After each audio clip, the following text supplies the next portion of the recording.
Why because ప్రపంచం ఇవాళ globalisation అయిపోయింది, మెకనైజేషన్ అయిపోయింది.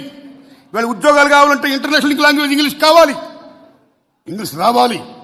అమ్మ భాష మాతృభాష తెలుగు అయితే నడిపించే భాష నాన్న భాష ఇంగ్లీష్. మేము పేదవాళ్ళమి, అందరూ రమణ గారి లాగో న్యూటన్ లాగో సర్వేపల్లి రాధాకృష్ణ లాగో ఐక్యూ చాలా గొప్పగా ఉండదు. 90% చాలా మంది చదువుకోవాలి. ఒక విజ్ఞప్తి చేస్తున్నాను రమణ సార్, మా ఊళ్ళో ఫస్ట్ బిఏ చదివాను నేను.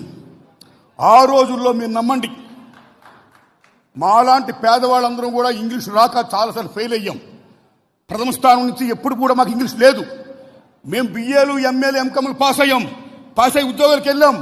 ఉద్యోగాలకు వెళ్ళినప్పుడు ఇంటర్నేషనల్ లింక్ లాంగ్వేజ్ ఇంగ్లీష్లో ఉండడం వల్ల ప్రశ్నాపత్రాలు మేమందరం ఫెయిల్ అయ్యాం. మేమేమయ్యాం?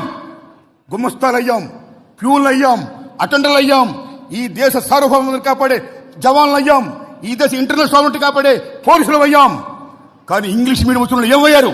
దే బికేమ్ ఐఏఎస్, కలెక్టర్లు అయ్యారు, ఇంజనీర్లు అయ్యారు, డాక్టర్లు అయ్యారు, వాట్ నాట్. చాలా గొప్పలేరు, వెరీ హ్యాపీ.